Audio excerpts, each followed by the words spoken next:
I'm here on the job site with Dale, who's a framing contractor. Hey, good morning. Dale traded up to Geico Commercial Auto Insurance for all his business vehicles. We're here where he needs us most. Yep, they sure are. We make it easy for him to save on all his insurance needs, all in one place, with coverage that fits his business and bottom line.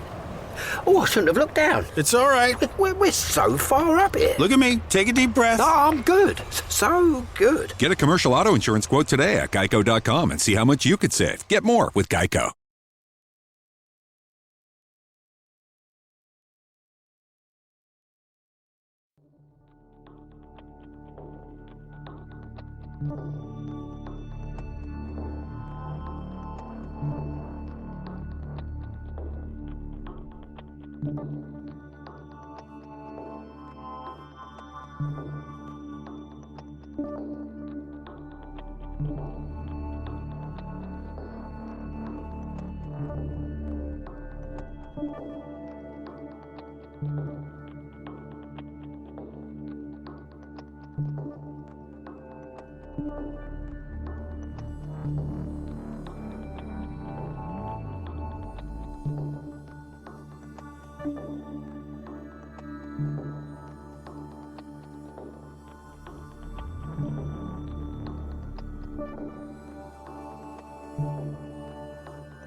Hey, folks, good evening and welcome to Phantoms and Monsters Radio, where the veil between the known and the unknown is lifted one story at a time. I welcome you and all our listeners, including first-time chat participants. I hope you find tonight's subject and reports interesting. So we're going to talk about strange highways tonight. Long stretches of highway have always carried a strange allure. Includes freedom, isolation, and sometimes something far more unsettling, from phantom hitchhikers that vanish without a trace to sudden lost hours and roads that seem to change beneath our tires. Countless drivers have reported bizarre encounters that defy explanation. But tonight, we'll explore the chilling mysteries of strange road trips and ask what really waits for us in the dark beyond the headlights. But before I proceed, please consider supporting the channel by clicking the subscribe and like buttons and by sharing our content. Super chat and super thanks donations are appreciated. You can click the dollar icon located below the chat box. And you can also use the PayPal and Buy Me a Coffee links in the description. I thank you for your support and consideration. Now, your comments are always welcome. Please let me or the moderators know which accounts you found interesting in the presentation, or share any suggestions for upcoming shows. I want to thank everyone associated with the channel. Now, if you're in the chat and have a question, please use all caps, and I'll try to get to each one of them after the presentation. So this first account, hello, Lon. On the night of November 10th, 2014, around 9:30 p.m., I was driving home on I-20 heading west. I had been in Jacksonville, Mississippi, visiting relatives, and was making my way back to Shreveport, Louisiana. I take this trip frequently, but that night I encountered something that I couldn't explain. Now, as I approached Monroe, Louisiana, near the turnoff to Garrett Road, I noticed something on the connecting road between the eastbound and westbound lanes. Other drivers noticed it too, as their brake lights lit up. Now, as I slowed down and approached, I could see a small figure running in circles with its arms extended as if imitating an airplane. It was dark, so I couldn't distinguish any features. By this time, many vehicles had nearly come to a stop, and I pulled off onto the shoulder. I was concerned that it might be a child, so I called 911 and was informed that others had made similar calls. I got out of the car and saw that a police cruiser was approaching the figure in the eastbound lane. I stood at the back of my car and watched as the officer pulled into the connecting road. Now, at that point, the small figure was running away on the grassy median heading west in my direction. I still couldn't make out any features, but I could see that it wasn't a child. It was dressed in what appeared to be a long, dark-colored cloak, stood about 3 foot tall, and was making horrifying squealing sounds reminiscent of a scared pig. As it continued to run west and past me, another police cruiser in the westbound lane illuminated the figure with a spotlight. Suddenly, a brilliant yellow light flashed from above and the small figure. It was blinding and lasted less than a second. I was in shock. My knees went weak, and I felt the need to get back in my car and sit down. When I looked out my window, I didn't see any spotlights or vehicle lights. It was completely dark.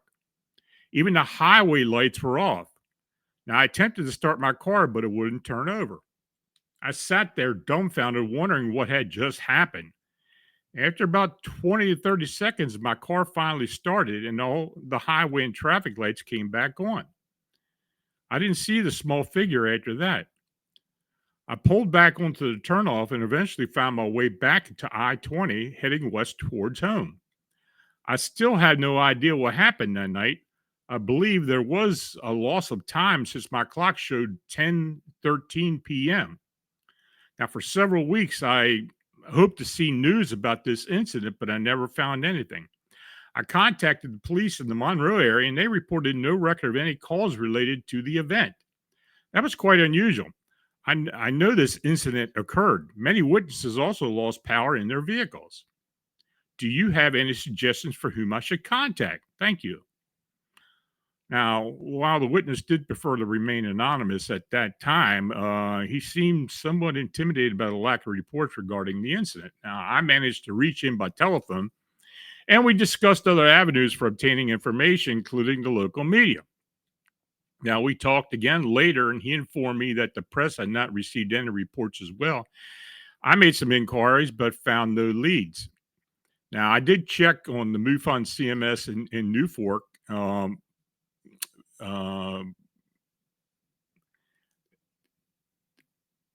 they didn't really have any explanation. They didn't get a thing. So I really don't know. Was it non-terrestrial encounters, some type terrestrial? I have no idea. But I'll leave it to you all to consider it, and maybe you have an answer as to what happened.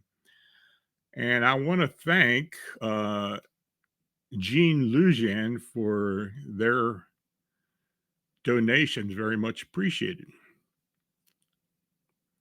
So this next account, the witness states, "Hello, sir. I have never seen any humanoids or whatever they're called, but I have heard stories about sightings. About 12 years ago, my cousins were driving back home from a casino in Oklahoma. They weren't drinking or anything like that, but it was late at night. And as they approached the intersection of Oklahoma Highway 183 at the Texas border to get onto Highway 287 towards Vernon, Texas, they noticed an animal-like creature crouched in the ditch. Now, as they got closer, the creature stood up on two legs, looked at them, and then ran off into the brush. They described it as a white, hairless, human-like being. My cousin would get goosebumps and tear up whenever he recounted the story, or she recounted the story. Now, my mother-in-law had a similar story about 20 years ago. She was driving a charter bus for elderly passengers, bringing them back from a trip to New Mexico. There were about 6 elderly ladies with her. While driving on the back road just at dawn, one of the ladies pointed out, "What is that?" As they drew closer, thinking it was a deer or coyote, they saw it stand up on two legs like a human and run off into the woods. My mother-in-law and the two other ladies witnessed it. She mentioned that she didn't adhere to the speed limit for the rest of their journey home. The incident occurred in a very rural area near Daugherty, Texas. So this next account in the witness states, in 2008, my family lived in rural Nevada where my dad worked as a hunting guide. He convinced my mom to move up to Alaska, so we made the 3,000-mile drive along the Alaskan highway through Canada, spending a significant amount of time enjoying the Yukon Territory. We had 3 large trucks, all pulling trailers loaded with our belongings. Now, if you've ever driven the Alaskan highway, you know there are many different large rest areas. My dad built an enclosure on the tailgate of his truck, creating a room with windows for my brothers and me to hang out in, allowing us to avoid being strapped into our seats for the entire drive. Now, as an avid hunter, my dad faced challenges when bringing his collection of over 30 guns through customs into Canada. Now, once we were cleared, we kept a 500 caliber revolver for bear protection in the cab with him. Now, one night, very late and incredibly dark, we stopped at a rest area somewhere near Laird Hot Springs, British Columbia, about 50 miles away. We were all asleep when suddenly we heard several gunshots coming from the cab of the truck. My mom was hysterical, and the driver of the other vehicle was outside with a shotgun. My dad went to him to the edge of the cleared rest area where I could only see a dense wall of trees. When they parked, the lights illuminated the forest. My dad was looking straight ahead when he suddenly noticed an immensely large figure standing perfectly still at the edge of the tree line. Now he hadn't seen it until it stepped closer to our truck. He recalls its eyes being incredibly vivid green, glowing in the reflection of the headlights. My mom and the other driver's girlfriend were in the porta potty just to the left of the truck. So my dad immediately pulled out the revolver and started shooting, terrified that the figure was moving toward the porta potties. After the first shot was fired, he said he had never seen an animal react so quickly and effortlessly. I think about that night often, and I feel it was important to share this story. Now, for some additional context, it wasn't a bear. By then, my dad had been a seasonal hunting guide for several years and had successfully hunted black bear, brown bear, and grizzly bear. Since that night, we've driven that road several times back and forth between Canada and Nevada, and thankfully, we never had another encounter. Still, it gives me chills to think about it. Now, after a few questions, the witness stated the following. My dad is a guide, and you can't just trek into the Alaskan wilderness hoping to hunt big game. I want to thank Real Truth for their donation. Thank you. Many inexperienced hunters face serious dangers, and unfortunately, some people even die this way. Individuals who can afford this style of hunting often lack experience with the harsh realities of the Alaskan wilderness, and many have never taken down big game before. Now, he also said that most trips involve a crew of 4 to 5 people flying out in a small float boat to a remote northern parts of Alaska for at least a month. This means packing 30 or more guns for different scenarios and options. Now, my father also collected some black powder weapons, but he only takes when it's necessary for protection and what is needed to hunt specific animals. Now, if you're not familiar with the Alaska bush, it's hard to grasp the level of danger involved in these trips. People frequently die or go missing in the wilderness. He said, I went on a trip with him when I was 12, and it was the worst trip of my life. I carried a 45 sidearm and a 12-gauge shotgun loaded with slugs, but I wasn't the one hunting. The guns were for protection. The entire time I felt frightened. We were just feet away from an enormous bull moose and the largest brown bear I ever seen. When a shot is fired at a brown bear, it doesn't simply drop or run like other animals. It often reacts with aggression. After the first shot, there's a moment of hesitation to gauge the animal's response. If it starts moving toward you, everyone begins firing. It was terrifying. Just a few months before this trip, I had been trampled by a small mama moose, which heightened my fear of large animals during that trip. So, this next account, the witness states, it was a very hot summer night. I was returning from Virginia Beach, and my girlfriend was with me at the time when I arrived in Mississippi. I had left Virginia early that morning in my car. By the time I reached Highway 59 in Mississippi, it was already close to midnight, or maybe even 1 a.m. Highway 59 in eastern Mississippi is a lonely stretch of road. You only have the highway with traffic going in both directions, flanked by tall trees on both sides, and very little else. Perhaps there's a rest area or a small gas station every 15 miles, but in between, there's just nothing. So as I drove that night, I was tired from being on the road since the morning in Virginia. My girlfriend was already asleep, and my little boy was in the back seat. Being a night person, I had no problem staying awake. As I continued down the highway, I noticed a man walking on the shoulder.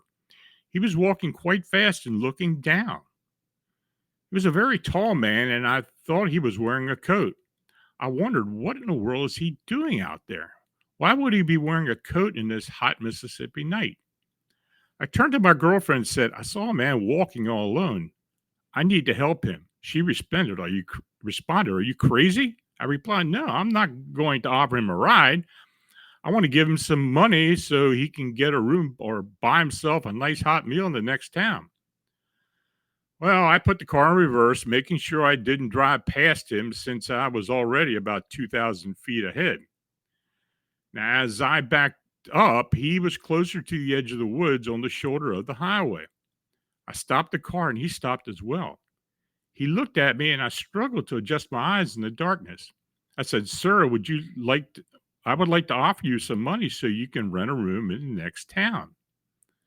Then he made a loud screeching sound that was so intense it still resonates in my ears today.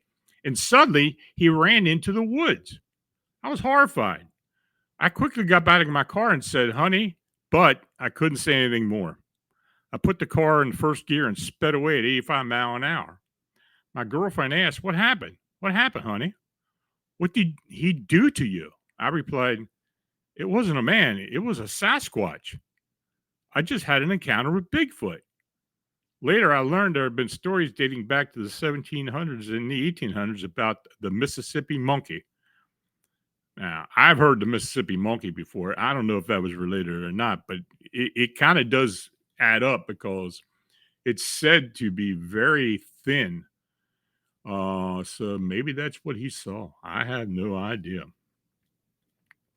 Now, the following account was forwarded to me just yesterday by my Adams County, Pennsylvania neighbor, Alan Lowen, who I had the pleasure of meeting at a Bigfoot group meeting several years ago in Biglerville, Pennsylvania, which is situated along the eastern boundary of Michaud State Forest. Now, in the account, he says it's a true story and one that taught me there is something more potent than magic. It's wonder. In the summer of 1973, I worked at a shoe factory in Carlisle, Pennsylvania to help cover the cost of my education. The commute from my home to work took about 25 minutes each way, passing through some of the Pennsylvania's most beautiful farmland and second growth woods. Now, due to the layout of the roads, there was exactly 5 different routes to and from the factory, each taking the same amount of time. I would alternate between these routes daily to enjoy the scenery. So one day while driving home, I took a different road. And as I went, I relished the view of the wildlife and the lush greenery of rural Pennsylvania in the summer. As the road twisted through the woods, I spotted a grass-covered lane leading off to my right. When I looked down at its length, I saw something I'd never been able to explain. I can still vividly recall what I saw as the memory is firmly imprinted in my mind. The view was of a shadowed lane leading into the bright sunlit expanse of Pennsylvania meadow. The interplay of light and mist made it seem like the scene painted by John William Waterhouse or Frederick Edwin Church. So how did I describe the moment? It was a Pennsylvania meadow untouched by original sin. It was the vision of Eden and its first purity, or Arcadia, or the Elysian fields made corporeal. Walking into that field felt like stepping through a portal into the realm of fairies from which no mortal could ever return. In an instant, it vanished behind me and I drove away, leaving me breathless with the memory. Now, here's where it gets strange. So profoundly affected by the vision, I searched for the lane the next day after work. I took the road I thought I had traveled the day before, but I found no grass-covered lane. No problem, I thought. I must have just taken the wrong road. For the rest of the summer, I traveled those 5 routes repeatedly looking for that lane and sunlit meadow, but I never found them again.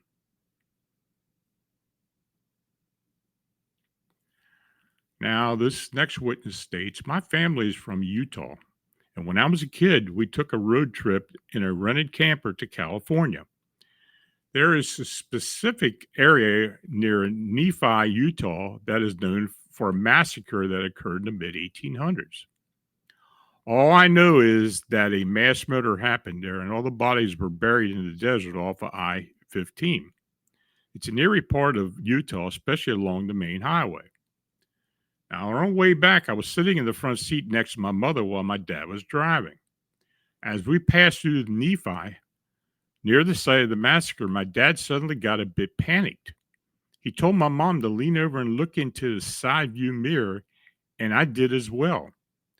What we saw was a back door of a trailer flapping open and shut in the wrong direction. To visualize it, the back door was a single door that opened from the right side with the hinges on the left. It was swinging back and forth off the hinges in a completely impossible way. Freaked out, my dad pulled the trailer over, thinking something was broken. We got out on the side of I-15. It was late evening, the sun was starting to set, and there were no cars around. We checked the door and found that the hinges were latched in perfect condition, and the door was secured. Now, we were completely baffled. We knew what we saw, but it made zero sense compared to what we were looking at now. There were no signs that the door had been moving in that direction, and no defects were visible. We stood there for about 15 minutes, rechecking everything to ensure accuracy. Then suddenly, a green Oldsmobile car pulled up about 100 yards behind us. Now, at first, we thought someone might be stopping to see if we needed help. 3 large Polynesian men got out of the car. They stood there staring at us for a few seconds before walking to the back of their vehicle, seemingly checking on something wrong with it. I was overwhelmed by a terrifying feeling. I could sense it. Something was off. I looked at my parents and saw the same look of fear in both of their faces. My mom whispered for me to get back in the trailer. I ran inside so fast, I wasn't going to wait for her to tell me twice. I watched from the window as my dad hurried to secure everything back up. The 3 men noticed my parents trying to get back in the trailer and started marching quickly towards us. My parents dashed in the trailer, started up, and my dad gunned it out of there before the men could reach us. The whole experience was incredibly creepy, and I often wonder what might have happened if we had managed to escape out of there. Kind of left that hanging. So this next witness states, in the summer of 1975, my girlfriend and I embarked on a spontaneous road trip through the back roads of the Midwest that lasted about 2 weeks. So one evening in rural Kansas, after crossing a cement bridge over a river, we pulled into a farmer's access road and parked at the edge of the field alongside the bend of a river with the car facing east. Not long after we stopped, we noticed a strange light suddenly approaching our location at an incredible speed. Suddenly, a dark object, rectangular in shape, hovered above the trees. with one red and one green running light positioned together on the lower part of the craft at its center. We stared in amazement and couldn't take our eyes off the object. After about 5 minutes, we observed that the craft had shifted to the right, moving very slowly to the other side of the river. Now, after about 5 minutes, I decided it was time to leave the area. Now, as we turned onto the county road and subsequently onto the cement bridge, we saw that the craft had returned to its original position, hovering above us and slightly behind the bridge. I stopped again and got out to take a closer look. The object appeared to be about 20 to 25 feet wide, and I noticed a large rectangular glass window or something that was looking like glass running across the middle third of its front. Inside to the left stood two beings looking down at us. I could see them only from the waist up, but they seemed to be about 4 foot tall with abnormally large heads and large black eyes. Their eyes appeared devoid of emotion, and their skin was pure white, resembling the texture of an albino salamander. Their eyes were oriented almost north-south in relation to their heads. The craft remained silent the entire time. Now, after about a minute of making eye contact with the humanoids, I returned to the car and quickly drove away from the area. We could still see the craft hovering where we had left it. Now, eventually, my girlfriend and I got married, and we still live very close to the location where we witnessed the craft.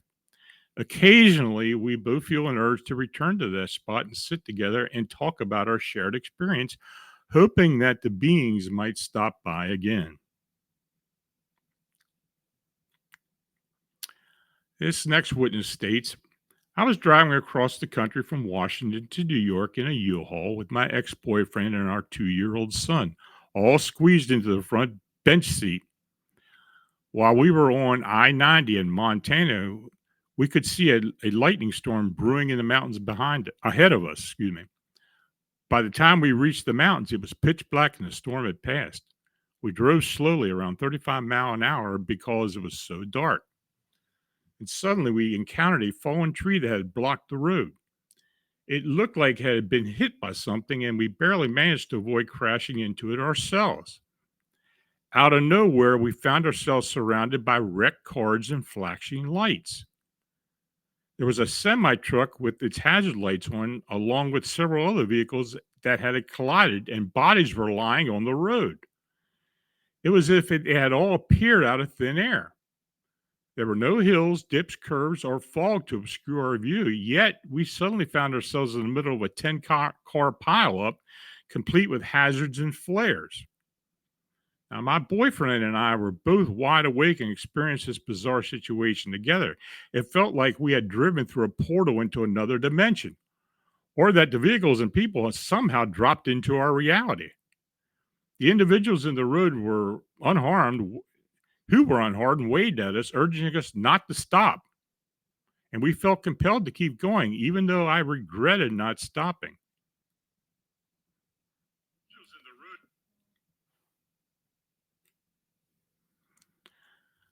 So this next account, the witness states that this happened in Gallup, New Mexico on July 4th of 1991. He said it felt like an alien landing party had cut off traffic along Interstate 40. He said it sounds crazy, but it's not as if you've been through what I've been through. My family is from Roswell, New Mexico. My father was born in 1904, and our roots trace back to Norway. They traveled to New Mexico where they worked on the railroads. My grandfather was killed in Las Vegas, New Mexico in 1916, which led my dad to live with his aunt in Roswell. He would never talk about his experiences, and I won't go into detail because it's just too strange. So every summer we would take a long road trip through New Mexico, and every time we neared Gallup or ventured into the high desert of New Mexico, something unsettling would happen. I've grown used to it over the years, and it no longer rattles me. So in 1987, while I was in Tucson, I began seeing strange lights that eventually followed them into the desert, which led to trouble. The police had to come and pick me up, which left me with a lot of explaining to do. I've tried to report these incidents, but no one takes me seriously. I feel like they're following me around, and I suspect it's related to my family's history. Whenever I'm near Gallup, New Mexico, I have to be cautious. So in 1991, we were going on a family vacation. There were four of us in the car: my husband, me, and our two kids, my daughter, who was 14, and my son, who was 12. We left Flagstaff late, trying to reach Albuquerque. As we drove along, we saw lights ahead of us. As we got closer, we realized it was a series of roadblocks with yellow flashing lights. In a pitch black, we saw a road crew, but everyone was facing in the wrong direction. They wore yellow reflective gear with hoods that obscured their faces. They had narrowed I-40 down to one lane, and then the lane just disappeared. Now, we passed through that dark area, followed by a blinding flash of light, and suddenly we found ourselves back about a mile down the road.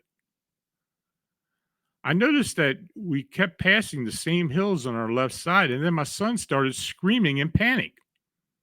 My husband, who's a bit of a space cadet anyway, ended up having to drive us to Gallup. We checked into a local hotel, but it felt strange.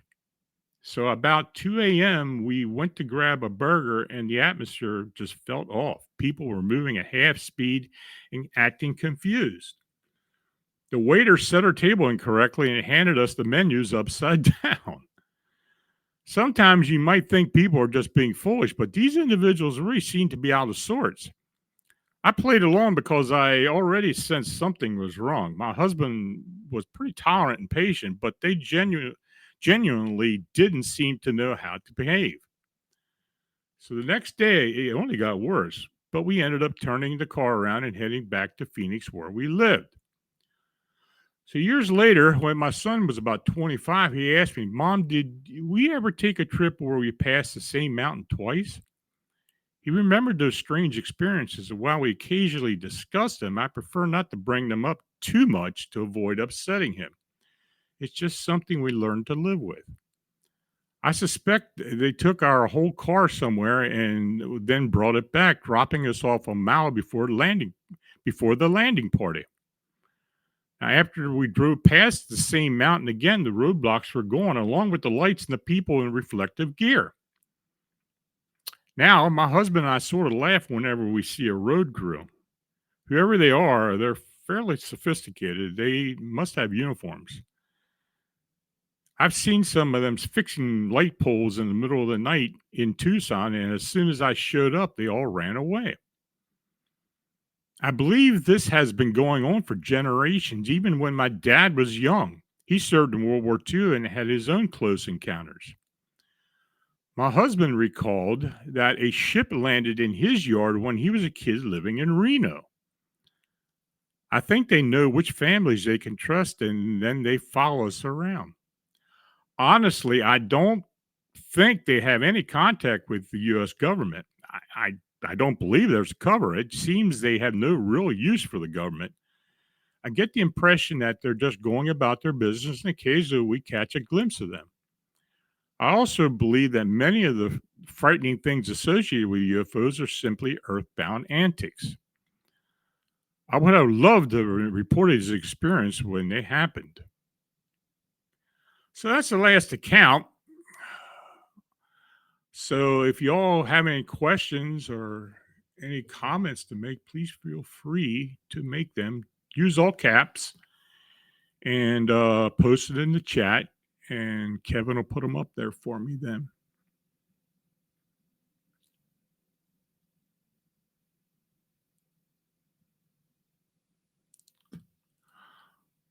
Until we get some questions, I just want to tell you on the Fams and Monsters website, if you do want to sign up for the newsletter, which I'm in the process of connecting now, just go ahead and do so. What I'm planning on doing is putting a newsletter out every 2 or 3 weeks. So it'll come right to your email. We'll have different things in there, some stuff that just normally get into the blog. So if you're interested, go to famsandmonsters.com and sign up for it. So I see in the chat, Dag Namit has a comment. South Dakota has a well-traveled highway that has many strange things happening to different people that travel it. Well, honestly, I've heard of a lot of different places with something that's similar to that. In South Dakota, it wouldn't surprise me because of the number of native reservations that are there. In fact, I think there are 6 or 7 of them actually. And I've heard a lot of stories that come out of South Carolina. South Dakota. So, yeah, that doesn't surprise me. Caleb Gates, what roads are the spookiest in the U.S.? I've always wanted to travel on the spooky roads. Well, there's a lot of them. Highway wise, I don't know. I know there are a lot of back roads and such, but as far as highway, I would say some of the strangest accounts that I have received over the years of weird sightings are usually on desert roads. I know back in 1994, I was out in Las Vegas and I drove to LA. Now, I don't know if they're mirages or what they were, but I saw a lot of lights and I saw a lot of weird things along the road. I don't know what they were, but you know, who knows? I think desert roads are probably the spookiest, but maybe there's a reason for that.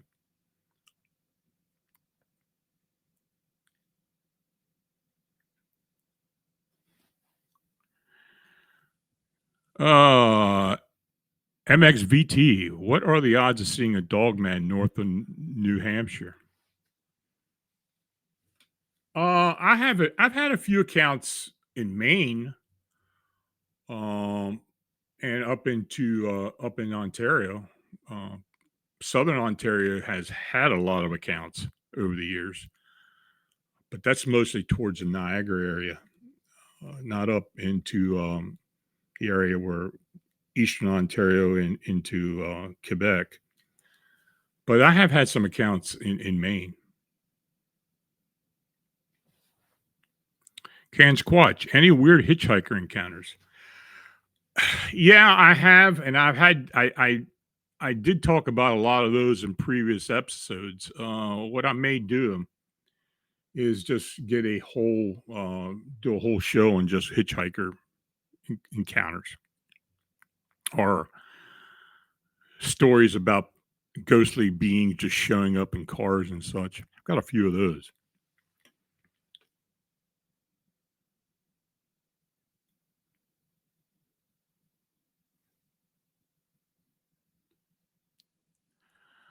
Loman 101 states, do you stream this time every week? I'm new. Thanks, love, and the show. Yeah, I try to. Occasionally something happens where we got to cancel, but for the most part, I do have a show every Friday night live.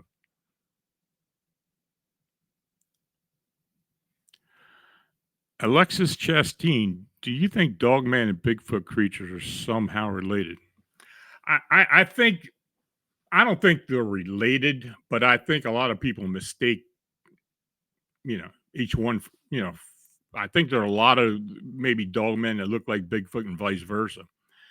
I mean, I think there are races of these things, and just like all humans, humans are different. So maybe there are different types of dogmen and Bigfoot.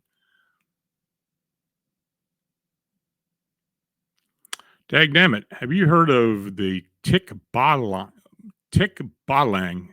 the Philippine horse-headed creature? Yeah, I actually did a post about that a while back. I have heard of it.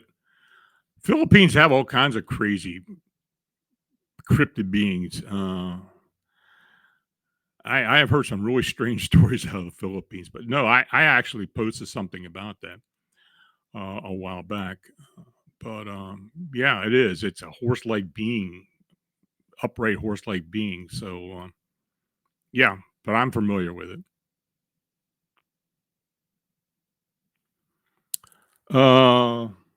No cue. I used to drive after 1 a.m. from work and it wasn't fun. Do you think it's worse for the particular reason? I don't know. I think if you're out in the middle of the night like that, wherever you are, you're kind of looking more intently. Maybe our eyes play tricks on us and we start seeing things that aren't really there. But who knows?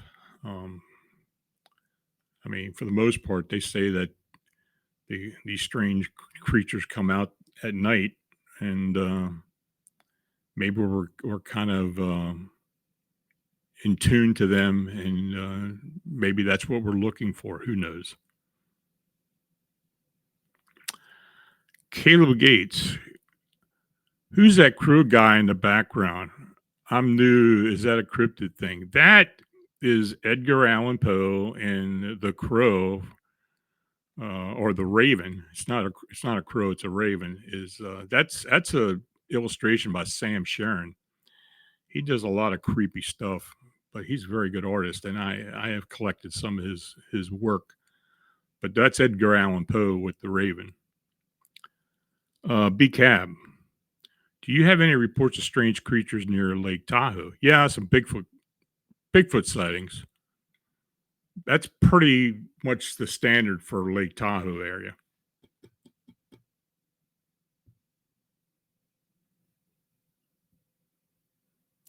Alexis Chaston, would you ever do a show about different light phenomena? Yeah, I could. I had to see if I have enough accounts to do a show, but I'll see what I can do. I'll take a note and see what I can find.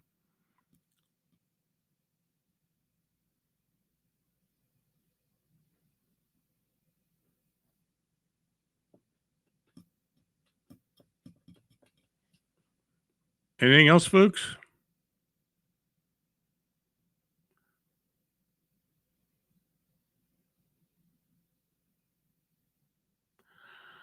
MXVT, do you think a dogman could gap a Hellcat? I have no idea. I have no idea.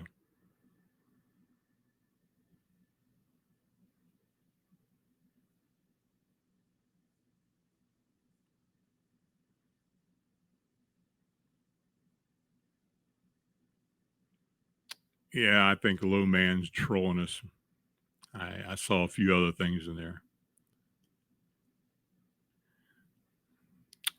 We'll just ignore him for now.